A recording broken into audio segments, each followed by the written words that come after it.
micrófono. Chicos, seguimos con esto que es generalidades de los estudios de los tipos de diseño. Bueno, lo que les voy a dar es un pantallazo de los tipos de diseño de estudio de investigación y para qué se usan cada uno, ¿sí? Estas son las generalidades y vamos a hablar muy poco porque después cuando uno va a hacer un estudio específico, por ahí hay varias mezclas de estos, pero estos son los simples, la clasificación más simple y más básica, que es lo que tienen que tener bien en claro, ¿sí?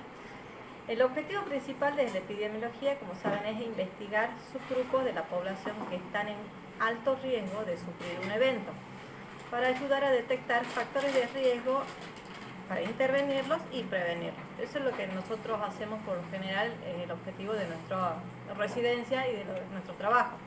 Ver qué es lo que está produciendo algún daño, o qué es lo que está bien o qué es lo que está mal, para evitarlo o para mejorar, ¿sí? Como de manera de introducción, sabemos que la medicina actual es cada vez más científica como consecuencia progresiva de la introducción de métodos experimentales y por la necesidad de analizar aspectos empíricos que la llenen. Las investigaciones intentan descubrir el por qué ocurre si, no existe una diferencia entre una y otra cosa, hay relación, debe o afecta en algo. El método científico, lo importante es que se puede reproducir, es decir, si yo hago un trabajo de investigación, la metodología que uso y los resultados que obtengo tienen que ser reproducibles por otra persona. Es decir, si el día de mañana otro compañero quiere hacer el mismo trabajo, tiene que lograr obtener los mismos resultados o bastante similares, ¿sí? La investigación de calidad debe centrarse en proyectos concretos, bien estructurados metodológicamente, manteniendo un principio que se llama, en inglés le dicen KISS por las siglas, que es simple y sencillo, cuyos métodos simples y concretos se pueden realizar y reproducir. Tienen que tener algo en presente, que un trabajo de investigación no le va a responder todas las preguntas que puedan tener, ¿sí? Van aportando de a poco. Con un solo trabajo es difícil encontrar las causas o el porqué de una cosa o investigar todos los aspectos. Un proyecto no puede encontrar todas las respuestas, a veces ni siquiera un único proyecto de investigación suele dar una respuesta completa a una cuestión planteada. Bueno, las etapas básicas de la investigación, que es lo que van a ver en el grupo, tenemos primero el planteamiento del problema, después van a hacer la formulación de los objetivos, después van a seleccionar el tipo de estudio, el diseño de estudio que van a utilizar, depende de lo que ustedes vayan a poder hacer, después de definición y selección de la población, y hacen el cálculo del tamaño muestral si es que se necesita un tamaño muestral. Todo eso está dentro de lo que se llama... ¿qué tal? ¿Funciona el puntero? ¿No? Sí. Sí, pequeño detalle. Está dentro de lo que es la planificación, ¿sí? Y después la ejecución es lo que ustedes van a hacer, que van a ser la medición, el análisis y la comunicación de los resultados. Por ahora, en esta parte, estamos un poco mezclados por los tiempos, pero les voy a dar yo la parte de selección y diseño de estudios. ¿Cómo vamos a elegir qué tipo de estudios se va a realizar? ¿Sí? El diseño de la investigación constituye el plan general del investigador para obtener respuestas a sus interrogantes o comprobar las hipótesis planteadas.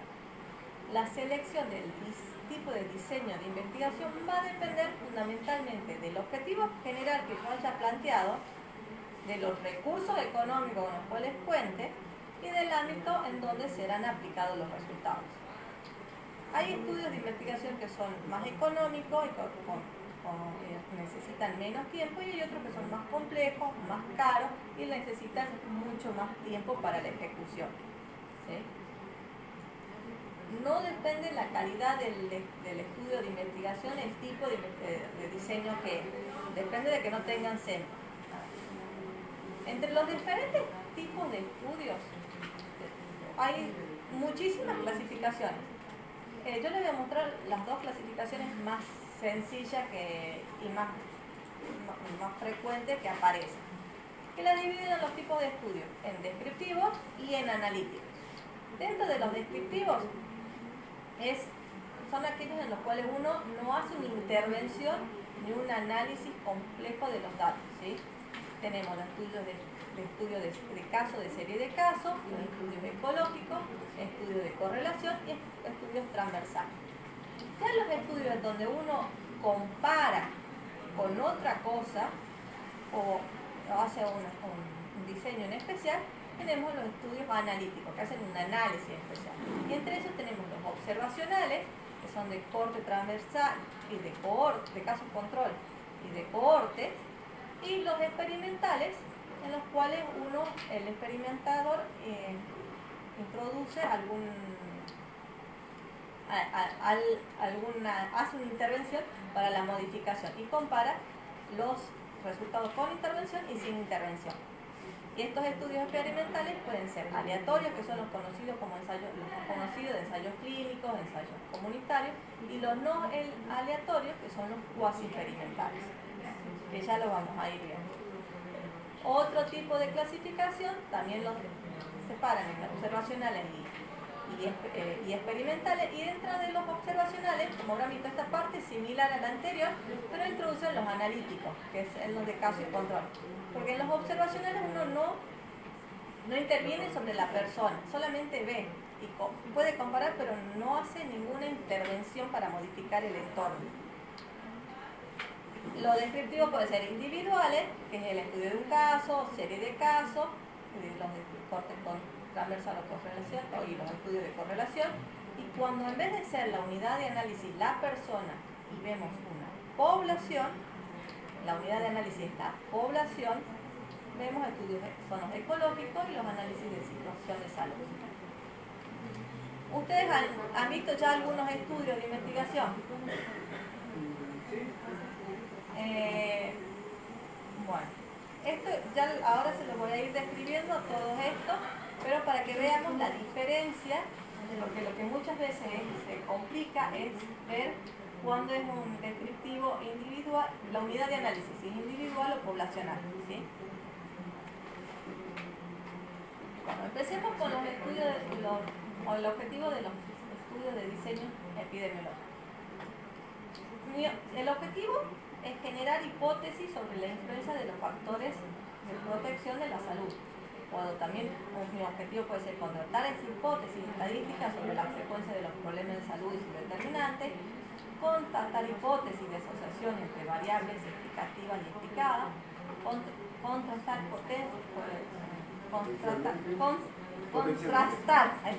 se me traba la lengua, potencialmente hipótesis teóricas, etiología de lo que puede ser la causa, y asesorar sobre el impacto de alguna intervención.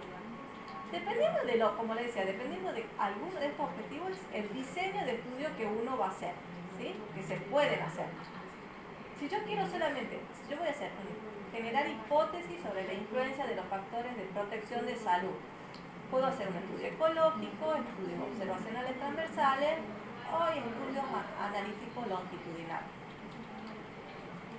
Mi idea, si yo lo que pretendo es contrastar hipótesis estadísticas sobre si la frecuencia de un problema de salud y su determinante, hago un transversal, un descriptivo. A ver, ¿cuánto es la prevalencia? La encuesta nacional de factores de riesgo. Es una encuesta nacional que en adultos mayores de 18 años para ver si la prevalencia de presión arterial, de hipertensión arterial, de personas que tienen diabetes y un montón de problemas. Es en ese momento le preguntan cuáles son si tiene presión arterial alta, si alguna vez le han dicho que era diabético, y solamente voy a hacer una descripción, es una transversal, ¿sí? Yo no voy a comparar ni experimentar si le doy un medicamento, aumenta la presión o le baja la presión o tiene alguna modificación. Simplemente los describo. Si voy a ver asociaciones, tengo que tener entre dos personas, con poder comparar. Y entonces, por eso son los estudios analíticos, observacionales y longitudinales. Si yo quiero ver hipótesis teórica de qué es lo que ha causado la enfermedad o qué es lo que ha causado el evento, tengo que hacer un estudio experimental. experimental. Tenemos que ver con y sin el evento. Por ejemplo, si yo quisiera saber si el cigarrillo produce cáncer de pulmón, si bien puedo hacer los otros estudios, por más que vayan a ser descriptivos, no me va a dar la etiología. No sería ético, pero se puede poner a fumar a unas personas y compararlo con los que no fuman y ver cuánto tienen cáncer dentro de los que han fumado. Pero bueno, no nos dejan hacer esos estudios. Pero de todas formas, cuando hacen los medicamentos, con la prueba de medicamentos, son los estudios experimentales más conocidos de los clínicos, eso sí, le dan el medicamento y ven si funciona o no funciona, básicamente. Y de impacto de una intervención tenemos los estudios analíticos observacionales y los estudios ecológicos. Bueno, entonces los diseños de estudios, si se pretende describir la ocurrencia de una enfermedad, es una epidemiología descriptiva. Si se pretende investigar la causa o los factores asociados a un evento determinado, es la epidemiología analítica o experimental. Ahora vamos a ir viendo cada uno de los tipos de estudios.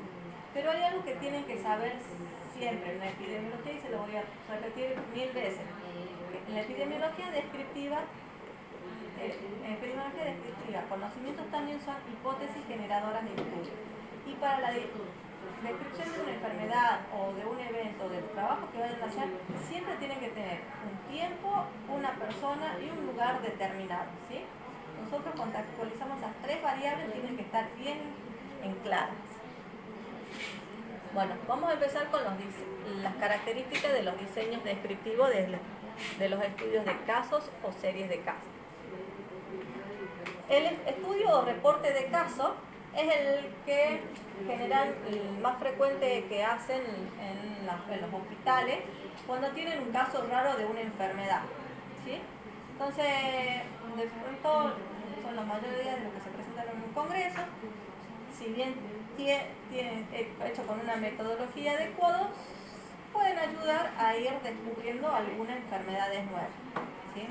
Pero para lo que hacen los estudios de reporte de un caso, sí. Ir afuera a hablar, por favor. Tengo un solo oído que escucho y es ese que está de ese lado. Gracias. El estudio de reporte de caso es la descripción detallada y cuidadosa del perfil de una enfermedad en un individuo con características no habituales de esa enfermedad.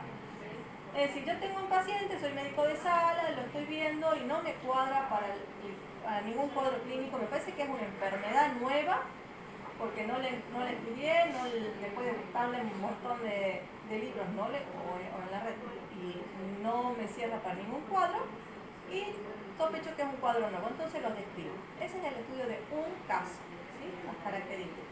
Ya sea que sea una enfermedad nueva o algún agregado de una enfermedad nueva. Como, a ver, Zika estaba descrito como una enfermedad, pero no estaba descrito la microencefalopatía que se le daba al recién nacido. Eso fue nuevo, y también los primeros casos fueron denunciados de esta forma. El ejemplo que yo le traje aquí es de un estudio de un caso que fue en 1961. Un informe médico relataba un caso de embolia pulmonar en una mujer premenopáusica de 40 años, 5 semanas después de haber iniciado el tratamiento con anticonceptivos orales para su tratamiento de la endometriosis.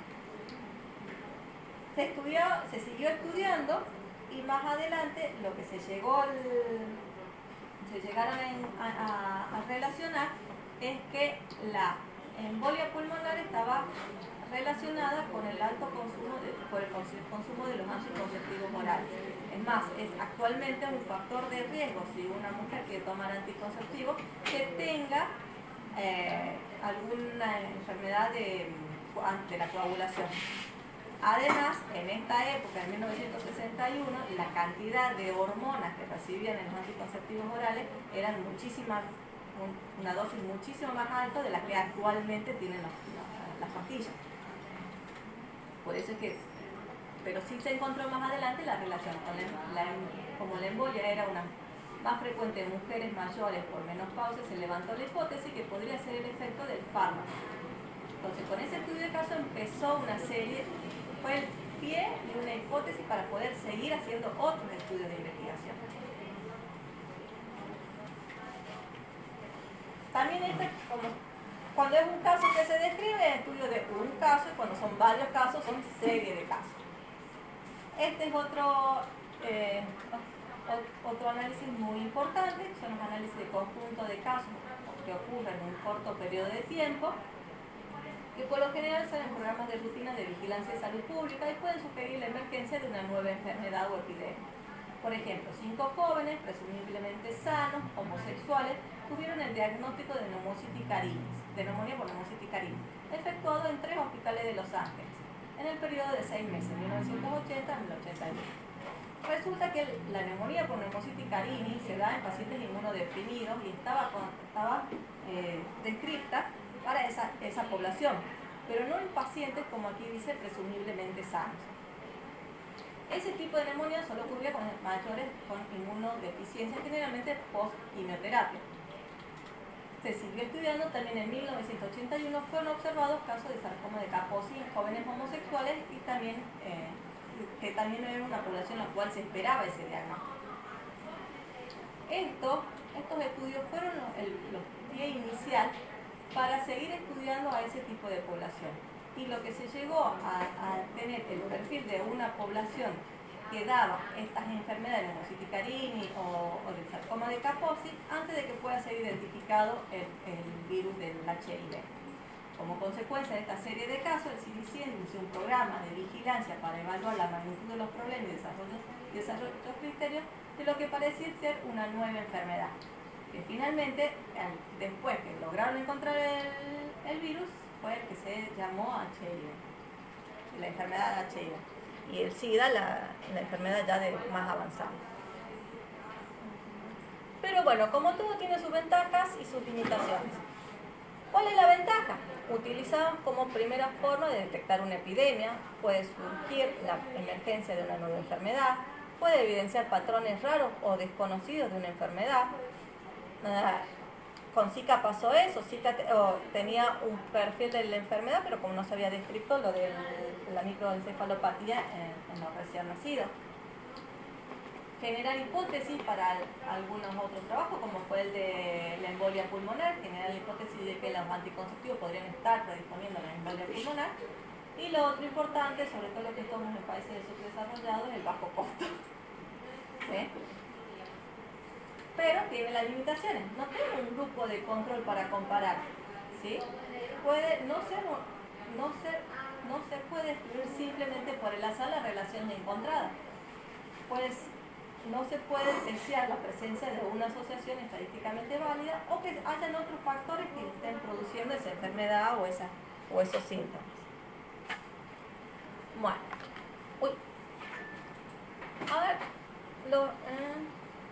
en caso de control, vamos a los estudios de correlación, que también los van a hacer mucho y los van a ver cuando vean el módulo de estadística de correlación. Los estudios de correlación se miden 2 o más variables cuantitativas continuas, pretendiendo establecer si están o no relacionadas, para averiguar si los cambios de una variable influyen en los valores de otra variable. Son útiles para la formulación de hipótesis y en general son rápidos y económicos de realizar. Obviamente van a tener el sesgo que ya vamos a ver la limitación, que son las bases de datos. Aquí en este ejemplo es un clásico del consumo de cigarrillo. Aquí ven, ahí es el consumo de cigarrillo per cápita y en el otro eje los muertos por cardiopatía isquémicas. Entonces lo que relacionaron es ver si los que fumaban más se morían más, tenían tasas en los lugares donde fumaban más las personas, tenían mayor consumo de cigarrillos, se morían más de infarto. Y Friedman, que fue el que hizo este estudio, mostró que hay una correlación positiva, es decir, que entre más consumo, mayor tasa de mortalidad, entre la tasa de mortalidad por enfermedad coronaria y la venta de cigarrillos per cápita. Esto en 44 estados americanos. Lo que dije, a ver, en crudo sería, aquí tengo un estado de Estados Unidos, cuánto era la mortalidad por cardiopatía isquémica y cuántos cigarrillos consumían por cabeza. Otro estado. Entonces lo que vieron es que en los estados donde más consumían las personas, más se morían por cardiopatía. Y como saben, ya es un factor de riesgo actualmente para morirse de un infarto ser fumador. Pero bueno, estos estudios de correlación tienen, como venimos diciendo, ventajas y limitaciones. Las ventajas es un primer paso de investigación en una posible relación entre una enfermedad y una exposición determinada. Se realizan dentro de todo rápido, si uno sabe manejar los programas y sabe qué es lo que está midiendo y si tiene una buena base, y son de bajo costo o con información que suelen estar disponibles. ¿Cuáles las limitaciones? No se puede determinar si existe una asociación entre la exposición y una enfermedad a nivel individual. Porque como verán, como les hablamos, esto es tasa de cardiopatía sobre consumo de cigarrillo, ¿sí? Yo no estoy diciendo que la persona que fume se va a infartar. Yo no estoy midiendo eso, estoy midiendo poblaciones, ¿sí? Mi unidad de análisis es una población, no un individuo. Si yo a los resultados que saco de un estudio de base poblacional lo paso a un individuo, eso es lo que se llama la falacia ecológica.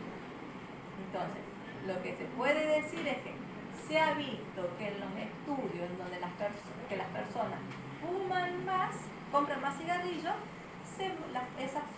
esos lugares tienen mayor tasa de mortalidad por cardiopatía isquémica. No puedo decirles si fumaste vas a morir infartado. Sería como que, por ejemplo, en Tucumán compran muchos cigarrillos, pero no quiere decir que la persona que compra cigarrillos Exacto. No es la misma, no es la misma relación. Pero no se puede decir, tenés más probabilidades de... Hay otros estudios que han medido la probabilidad para hacerlo individual, vos tenés que comparar las personas que fuman y cuántas se infartan, cuántas no se infartan, con las que no fuman, cuántas se infartan y cuántas no se infartan. Esos son los estudios que te va a relacionar un poco más. Este estudio está bueno para decir, bueno, es el pie inicial del próximo estudio que va a ser más individual. Una relación. Exacto. Con este estudio sí, parece que el fumar me produce un evento cardíaco, un infarto. Pero para yo saber eso, como estás diciendo, una persona, si vos fumas, tengo que hacer otro estudio que ya son los más individuales, claro, no poblacionales. Por ejemplo, ahí podría ser que hay otras causas que no estamos comparando y que justamente son casualidades. Exacto, puede ser que compren cigarrillo, muchos compren cigarrillo porque lo usan para las plantas, para los pulmones, o que se están muriendo de infarto, pero tienen otras enfermedades, son obesos, son dislípidos, una población genética con mayor predisposición a infartarse, no tiene que ver que fumen o no fumen. ¿Sí? De todas formas, sí sirve, ¿sí?, para generar hipótesis para otros trabajos.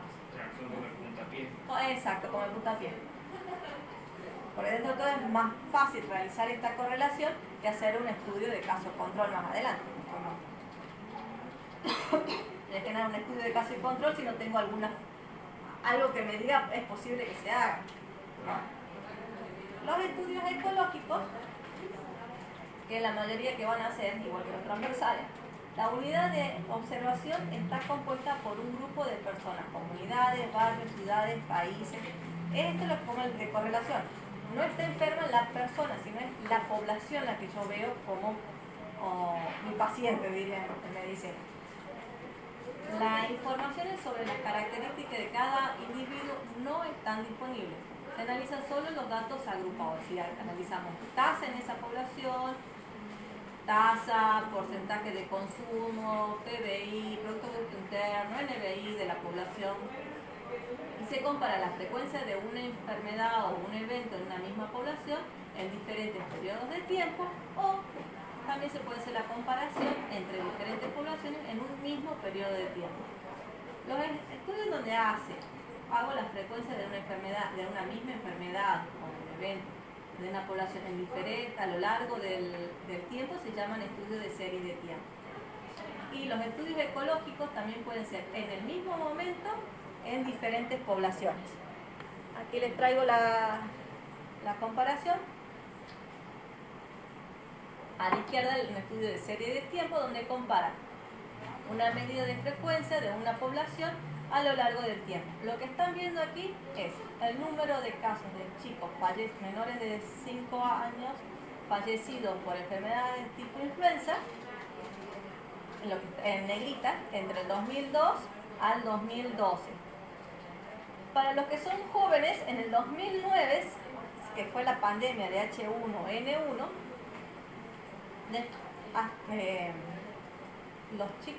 los niños menores de 2 años no era obligatorio en el carnet de vacunación la vacunación contra la gripe. Después de la pandemia de H1N1 fue obligatorio. ¿Sí? Entró en calendario y este trabajo lo que buscaba es mostrar si la introducción de esa nueva vacuna en la población había conseguido disminuir la mortalidad por enfermedad tipo influenza en esa población de niños. ¿Sí?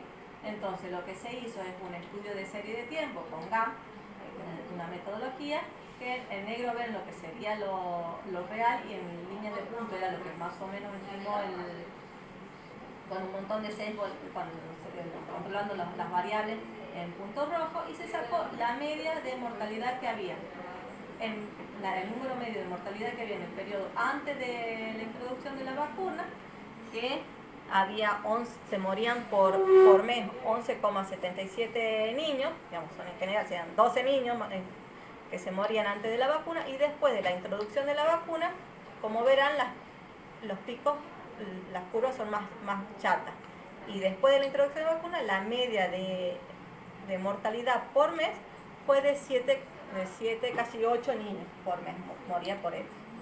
¿Sí? Esto fue una forma de un estudio que hicimos para poder ver la implementación de la vacuna en una población. Pero sigue siendo un estudio ecológico. Yo no puedo decir si el chico se vacuna con la vacuna de la gripe no se va a morir de influenza. Es generalidad y es porque muchas veces lo que vemos es el efecto de la población. Bueno, este es un estudio de serie de tiempo, y esto es otra parte que le decía. Los ecológicos también pueden medir en el mismo momento y comparar con diferentes zonas. Entonces, aquí como ven, el área geográfica compara una medida de frecuencia de un problema en diferentes lugares.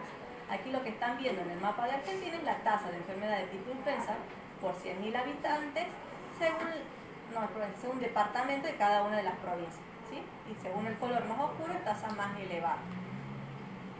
Hay otros estudios que juntan las dos, que es la de espacio y la de espacio y de tiempo. Y van comparando las dos variables, la serie de tiempo y la unidad geográfica de este departamento versus el otro y el otro y el otro. Eso no se los traje para analizar porque es un poco más complicado. Son los estudios de espacio-temporales. También son ecológicos. Otro estudio ecológico son los diagnósticos de situación de salud, que eso lo van a hacer cuando hagan alguna rotación, porque son la forma que tenemos de conocer el servicio, conocer cómo está la situación antes de hacer una intervención u otro estudio. Aquí lo que yo les traje es algo, el primer diagnóstico de situación de salud que yo hice cuando era residente en medicina general en Choromoro, Trancas, en donde tenía que describir cómo era la población, cuáles eran los recursos, cómo era la configuración de la población, la pirámide poblacional, las enfermedades, la composición, los límites, las enfermedades más frecuentes, las vacunas. Si ustedes van a algún servicio, es muy probable que también, si van a un hospital, que pidan el diagnóstico de cuántos se atienden por guardia, cuántos se atienden por consultorio, cuánto es el girocama en internación, cuál es la disponibilidad, cuáles son las prestaciones que tienen, como para saber dónde están parados. Bueno, vamos con las ventajas y las limitaciones de los ecológicos. Las ventajas son estudios dentro de todo simple y de bajo costo. Son resultados rápidos, generalmente con datos disponibles ya recolectados. Algunas conclusiones son más fáciles para generalizar, y el método es práctico cuando se cuenta con pocos recursos y poco tiempo. El poco recurso y poco tiempo es relativo, depende de lo que uno está por hacer, ¿sí? Pero por lo general son más baratos que los experimentales. Y limitaciones, no hay acceso a los datos individuales. Como les decía, esto se mide a una población, no se sabe quién está expuesto y quién no lo está. Son datos de diferentes fuentes, lo que sí implica la información de calidad variable y dificulta para controlar los factores de confusión. Muchas veces el problema de los estudios ecológicos, los grandes sesgos o limitaciones que poseemos es por la fuente de información en la cual uno está buscando los datos. Son fuentes de datos terciarios y a veces muy generales. No es lo mismo la base del SNBS que la del sistema de gestión hospitalaria. No es la misma los egresos que tienen, la base que tenemos de egresos del sistema de gestión hospitalario que la que controlamos durante todo un año en la oficina de estadística, en la oficina de al lado, en estadística. ¿Sí? Tienen su sesgo, pero bueno, muchas veces es lo que hay.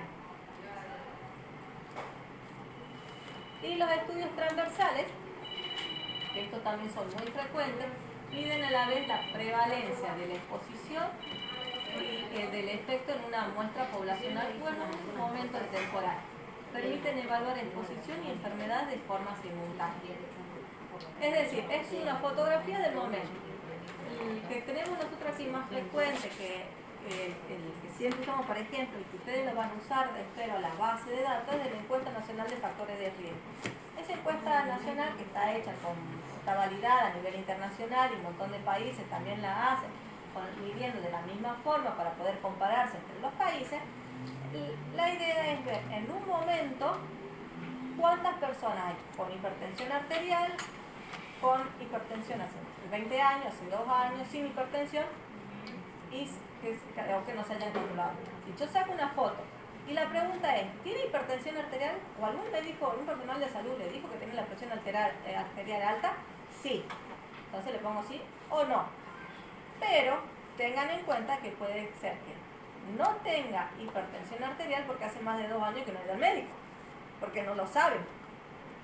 ¿Sí? Entonces también está incluida la variable esa. Pero en el mismo momento yo tengo los hipertensos, los obesos, los dilistémicos, todas las personas en un...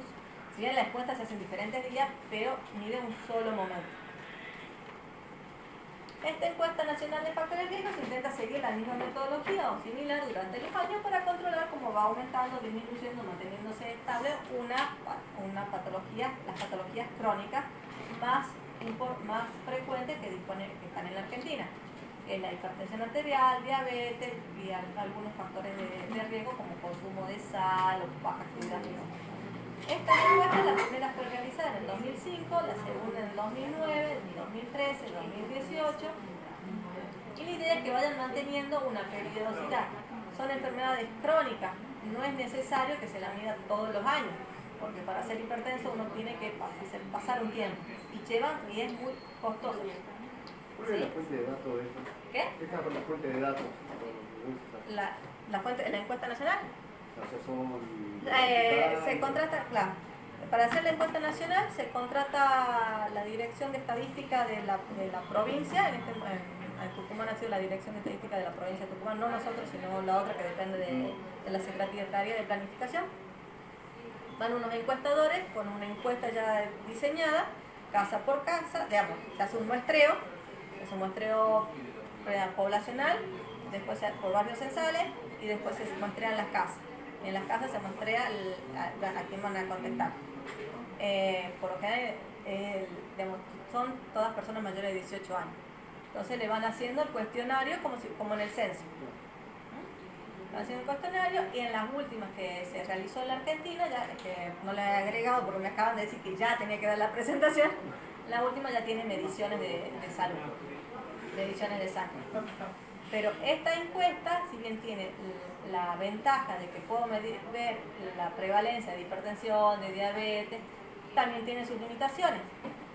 Porque, como le decía, si no ha ido al médico y no sabe si es diabético o no, porque no ha ido. Y están en el mismo momento lo que es la obesidad y la actividad física. Usted es obeso, digamos, tengo la misma variable junto a la obesidad y la hipertensión. Yo no sé si tiene hipertensión porque es obeso o no. Si es primero el huevo o la gallina, está todo junto. pero sí sirve para los estudios de prevalencia. Esta encuesta ya está libre, antes nos la mandaban a nosotros, las bases de datos, para que nosotros podamos, como provincia, analizarla, pero ya desde hace poco tiempo empezaron a liberar algunas bases de datos para hacer uso libre de la población. ¿Cuáles son las ventajas? Permite describir un fenómeno de salud, proporciona estimadores de prevalencia, permite estudiar varias variables, resultados como enfermedad y exposición, poco tiempo de ejecución, no tienen un seguimiento y generalmente económico. La encuesta de factores de riesgo no es económica, pero en una población más chica es un poco más económica. Y pasos iniciales en la elaboración de un estudio analítico. Genera, como todos los otros, es generadora de hipótesis. ¿Qué limitaciones tiene? La imposibilidad de determinar si la exposición precede a la enfermedad. En algunas de las encuestas de factores de riesgo que habíamos analizado, veíamos que los diabéticos tenían alto consumo de sal. Entonces, ¿la sal los llevó a ser diabéticos? No hay una plausibilidad biológica para eso. Pero daba esa asociación. Son muy vulnerables a errores de medición, posible sesgo de supervisión. Los casos observados pueden tener una mayor supervivencia, puesto que los fallecidos no suelen estar en el estudio.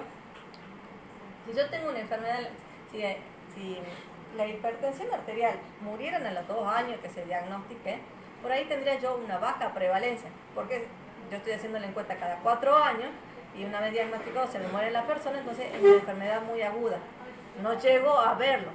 En las enfermedades crónicas, como está planteada esta, sí, porque consigo personas sanas, vivas, que me contesten. No es eficaz para estudiar enfermedades raras, letales o de corta supervivencia. Imposibilidad de identificar relaciones causales, puesto que miden simultáneamente el efecto y la exposición. Bueno, dejamos los descriptivos y pasamos a los analíticos. Dentro de los analíticos vamos a ver los estudios observacionales, los estudios de corte y los de caso y control. ¿Cuál es la diferencia con los otros, los descriptivos? Los estudios analíticos existe un grupo control. Yo puedo decir, me permite evaluar si el resultado observado en el grupo de estudio depende de un factor de evaluación. Es decir, si A es diferente que B, porque tengo con quién comparar. ¿Sí? Si la población de Tucumán o la persona que yo le estoy dándole fumar tiene más cáncer de pulmón que las que no están fumando. Comparabilidad entre los grupos. Lo otro importante es que los dos grupos que yo separo con el que voy a comparar es que sean similares. ¿Sí? La selección de los pacientes debe ser exenta de sesgo y los grupos deben ser similares. Si yo quiero averiguar si el cigarrillo produce cáncer de pulmón, tendría que ser el grupo que fuma y los grupos que no fuman ser similares, es decir, similares en cuanto a la edad. No voy a poner un grupo control de 90 años versus las personas que fuman de 20 años. ¿Sí? Tienen que ser tanto en edad, sexo, actividad laboral, dependiendo de lo que yo estoy comparando. Medición de... Lo otro que es la medición del efecto Lazar. Lo que nos permite son las pruebas de significancia, la comparabilidad de que los resultados se deben a la intervención en interés y no solamente por el azar. Que el PERCHI y todo eso que se miden después.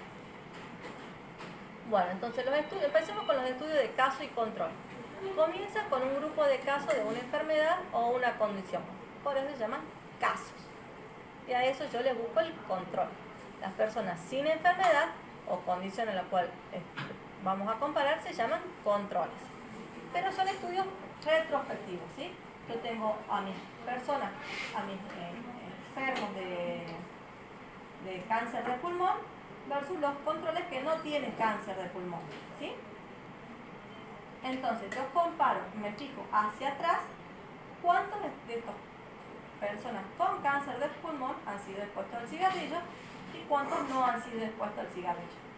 Y de los sanos, y de los sanos, ¿cuántos han sido expuestos al cigarrillo desencadenado cáncer? Por cuáles cuántos no han sido expuestos al cigarrillo. Pero siempre parto de una población enferma. El estudio busca comparar casos y control en relación a las exposiciones previas.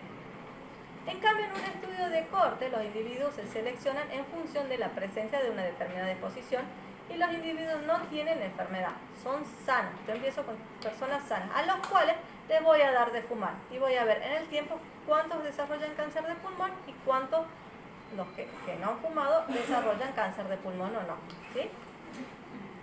Son seguidos durante un cierto periodo de tiempo para observar la frecuencia con que la enfermedad aparece en cada uno de los grupos.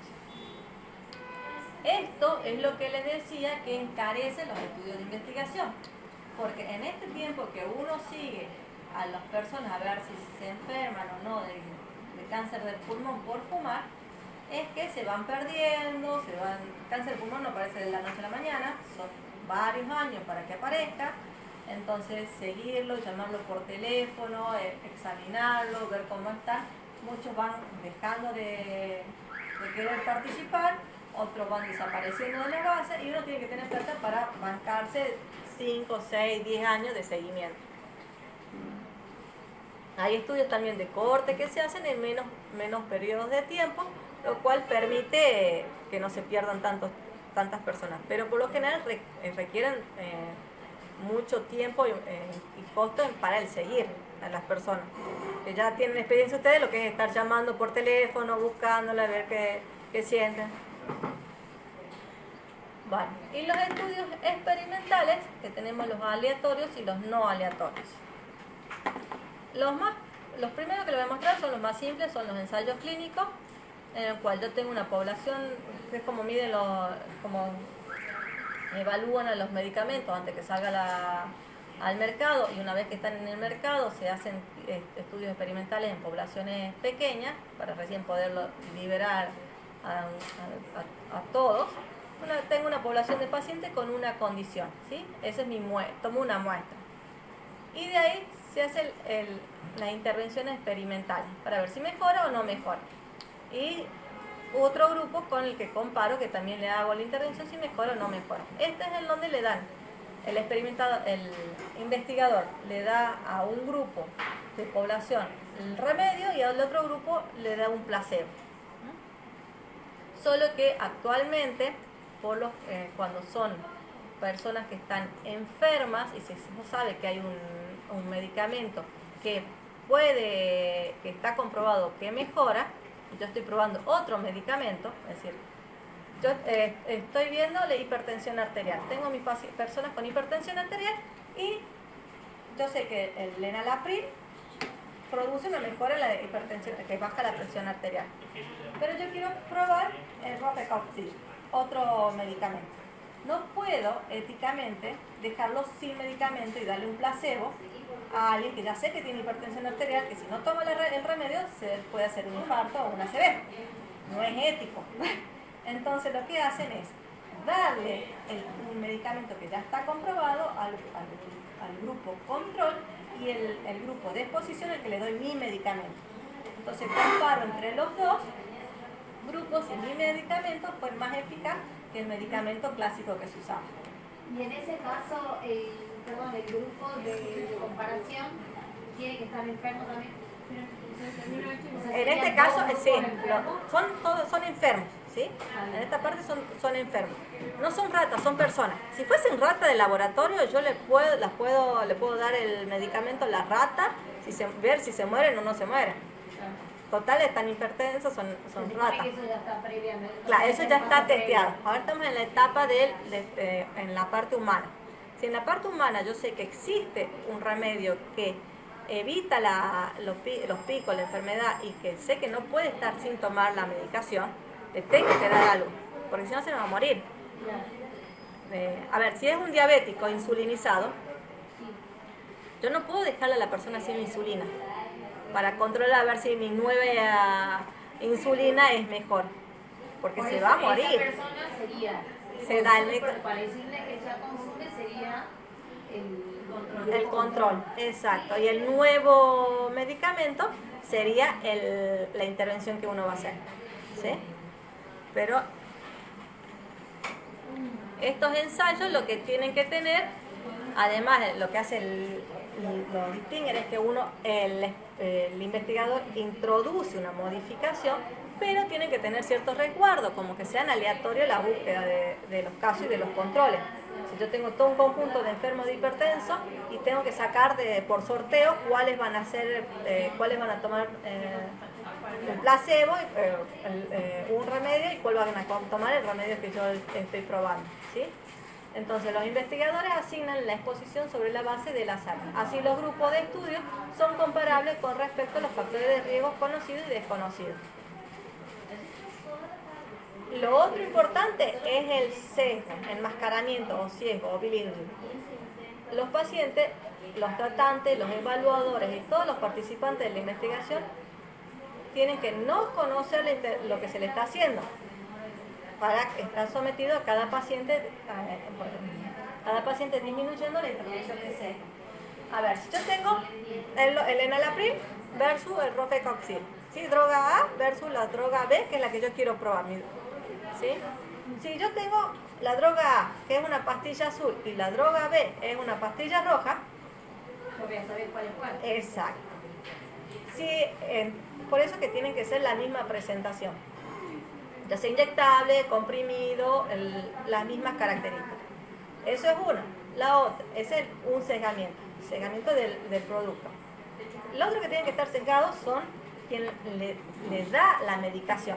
No tiene que saber, porque puede decir que, si bien yo tengo las dos pastillitas azules, vos sos caso, vos sos control, pero yo le digo, toma la pastilla, ¿cómo te sentís? ¿Cierto que no estás bien? No, yo te veo igual. Y a vos, ¡ay, qué bien se te ve! Seguí tomando. No, la pastilla te está haciendo re bien el tratamiento. Entonces vos vas a sospechar que vos estás tomando el nuevo y ella está tomando el viejo. Porque siempre creen que el nuevo es mejor y que va a ser, que están descubriendo que no siempre el que uno está experimentado va a servir, pero los resultados que yo necesito para que salga al mercado, para que se venda mi producto, es que digan que sea mejor. Entonces la enfermera o el que le está dando la medicación puede decir, qué bien se te ve. Entonces vos cuando vayas a responder, vas a responder que estás bien, que no tenés ningún síntoma, no tenés ningún malestar y todo lo demás. Y ellos se le manda abajo la autoestima y le chacan todos los otros dolores, ¿sí? Ese es el sesgamiento de quien le da el remedio, ¿sí? El otro sesgamiento también es de quienes lo preparan. Bueno, que lo prepara tiene que saber, pero de quien analiza las bases de datos, ¿sí? Pero tiene que saber el nombre de las personas, por lo menos. Dentro de los estudios experimentales hay muchísimos tipos, ¿sí? El que yo les estaba explicando, que es el del desarrollo de medicamentos, clínicos de medicamentos, pero también está para evaluar eficacia de medidas preventivas, como fue el que le mostré no fue tan experimental, fue un ecológico, la introducción de la vacuna, pero se podría haber medido otras cosas para hacerlo experimental. Evaluar la eficacia de las pruebas diagnósticas, estudiar la equivalencia, ensayos de grupo, ensayos clínicos secuenciales, factoriales, cruzados, comunitarios. Y uno muy usado, que es el que ven aquí, que son los ensayos experimentales no controlados, que les dije recién, que no son aleatorios, que son los ensayos no controlados, o también llamados antes y después. Estos estudios lo hacen por lo general en las capacitaciones.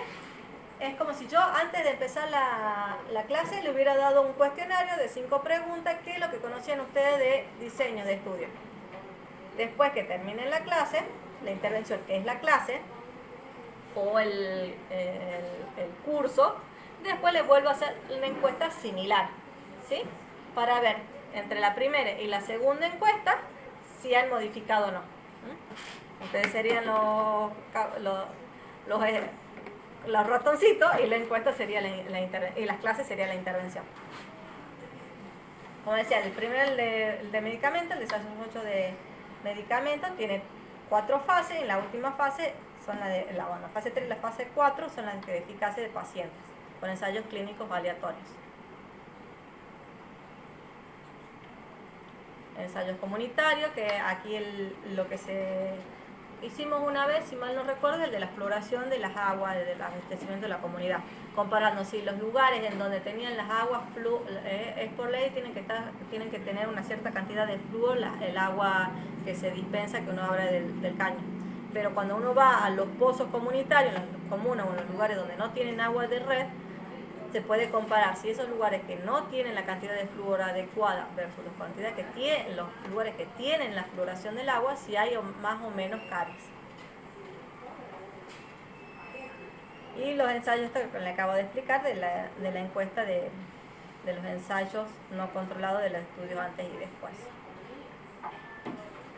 Bueno, entonces, en resumen, dependiendo, nosotros una vez que nos planteamos el objetivo, la pregunta de investigación, planteamos el objetivo, vamos a ver, bueno, cuál es la finalidad del estudio.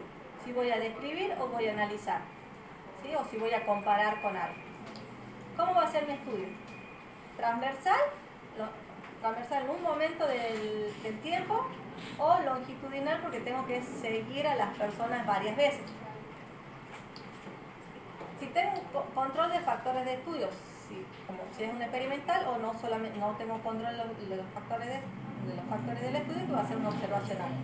Si el inicio del estudio va a ser prospectivo, o voy a mirar hacia atrás haciendo revisión de historia clínica retrospectiva. Es decir, si yo les voy a ir llamando, preguntando y siguiendo la evolución, o si va a ser retrospectivo hacia atrás, revisando las historias clínicas.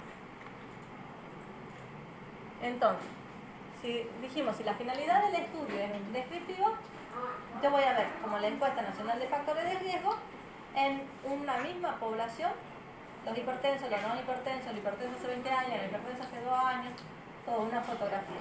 Pero si yo quiero saber si el riesgo de tener hipertensión, mucho tiempo de hipertensión arterial, tiene mayor riesgo de sufrir un accidente cerebrovascular, voy a tener que hacer un analítico comparando los que tienen hipertensión arterial hace 20 años versus los que tienen hipertensión arterial hace 2 años. ¿Cuáles son los que han tenido, cuántos han tenido ACV y cuántos no han tenido ACV? Igual, el riesgo de hipertensión con el consumo de un fármaco sanos versus los que no consumían. Tengo los pacientes sin hipertensión versus los pacientes con hipertensión hace 2 años. ¿Cuántos son los que tienen al final, tienen o no ACV? Pero ya tengo que comparar, ese es un analítico, tengo que comparar una población versus la otra población.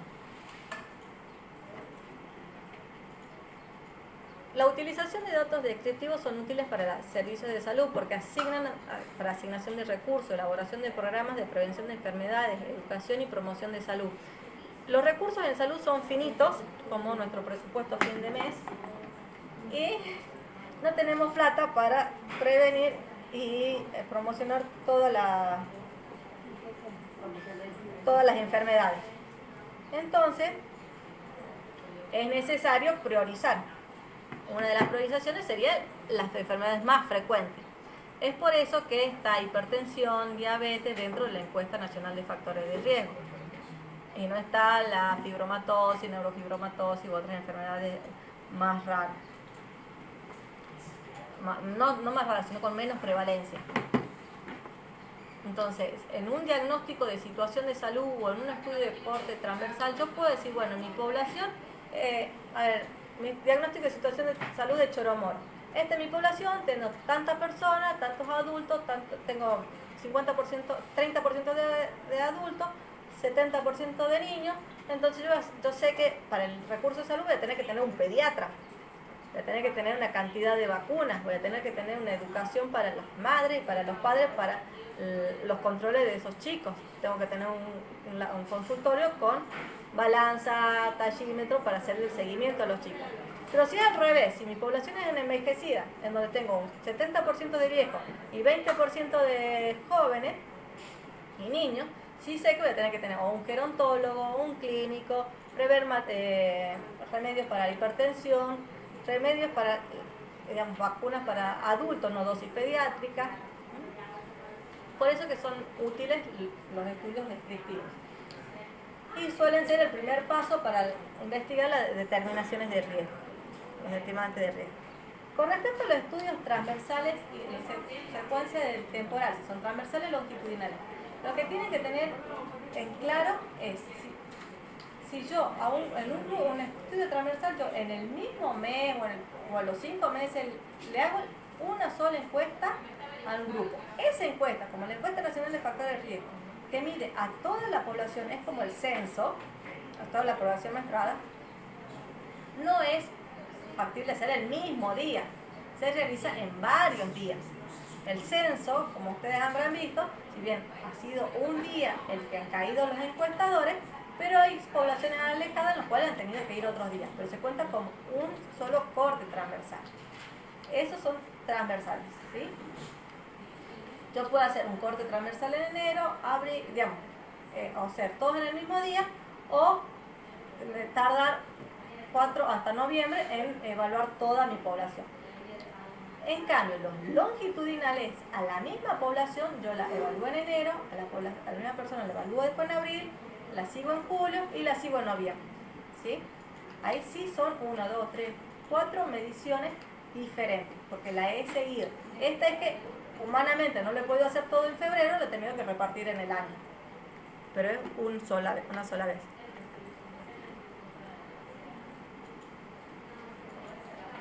Los estudios prospectivos, retrospectivos, esto es más fácil. Si yo empiezo mi estudio en enero y la sigo al paciente o al caso hasta diciembre o hasta el final del estudio, haciéndole varias mediciones. O si yo ya empecé aquí cuando estaba el paciente y me fijo en la historia clínica, puede ser cuántas consultas, cuántas veces ha ido al servicio, ¿sí? Eso ya pasó. Y por último, el control de factores de estudio. Si hay control de factores del estudio, es un experimental, y si no hay ningún control de factores de estudio, o muy pocos, son observacionales. Entonces, aquí lo que les he traído son la exposición fumar y la exposición de los no fumantes. Los que fuman, yo hago la intervención y veo cuando los que fuman y los que no fuman tienen cáncer de pulmón. Un equipo de investigador no controla el factor de estudio, se limita a observar, medir y analizar en los observacionales, ¿sí? En los observacionales yo no les voy a dar de fumar, voy a ver la población que está fumando, que ellos decidieron fumar por voluntad propia. En cambio, en un experimental es lo que yo le decía del losartán, pero también le podría dar ya el cigarrillo. No es ético, no se puede hacer. Por eso vemos con el losartán, que es el fármaco A, yo le doy el A1 fármaco A y lo mido el fármaco A versus el fármaco B, y al otro grupo le doy el B y veo y los comparo, ¿sí? El equipo de investigación asigna el factor de estudio. Yo determino a quién le voy a dar y a quién no le voy a dar. En cambio, en el observacional ya está asignado, ¿sí? Yo no voy a modificar, yo lo que busco es separar los grupos, pero yo no le pude decir a vos vas a tomar uno y vos vas a tomar el otro. Bueno, muchas gracias. ¿Alguna duda? Todo. En realidad, la mayoría de los estudios que van a conocer ustedes son los descriptivos, experimentales no. Los que más hacemos son los diagnósticos de situación, son la estadística descriptiva, son los descriptivos. Los individuales no tanto, salvo que tengan algún caso. Lo que hacen ustedes cada vez que hay una sospecha de meningitis, que los estudien, todo lo demás, el estudio de un caso. Cuando tienen un brote es un estudio de serie de casos. Solo que eso en el marco de una vigilancia epidemiológica. Cuando es una enfermedad rara o poca conocida, también se los puede hacer, que es lo que yo les estoy mostrando. Estudios poblacionales, los ecológicos y los diagnósticos de situación de salud son los que en los transversales. Estos tres, entre los individuales, los de corte transversal y los poblacionales ecológicos y el análisis de situación de salud, son los que más frecuentes van a ser. Porque el análisis de situación de salud, cuando ustedes llegan a un lugar, es lo que les dice cómo está, qué es lo que está y qué es lo que necesitan, para priorizar las intervenciones. Los ecológicos, porque solemos tener acceso a bases de datos y es más rápido de realizar. Los otros, los analíticos, los casos control y los de corte, cuando tengan un estudio, cuando veamos estudios de brote, el curso de brote que algún día se dará, ahí hacemos nosotros, tenemos más práctica en estos tipos de estudios, de caso control o de corte. Por eso tengo una fiesta en donde se han intoxicado todos y empiezan con diarrea, en ese brote nosotros lo que vemos es, bueno, hacerle la encuesta a todos los que todos los que han ido a la fiesta, cuántos han comido torta, cuántos han comido pollo, cuántos han comido arroz, versus cada uno. Entonces vemos cuál de las comidas, cuánto es el tiempo que empezó con la diarrea, cómo se sentía antes, y ahí hacemos un caso control o corte, depende de lo que se pueda.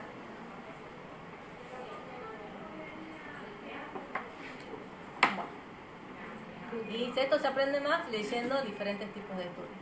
Cuando ustedes lean los estudios, digamos, cuando hagan una revisión bibliográfica para cualquier investigación, van a tener que leer muchos estudios de investigación, muchos trabajos.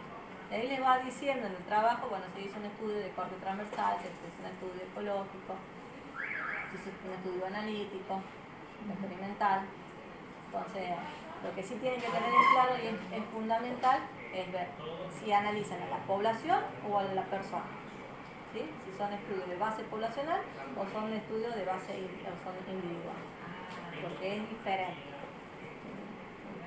el perfil. Bueno. Gracias. Después, digamos, más adelante van a ir madurando, no se preocupe si no han entendido mucho.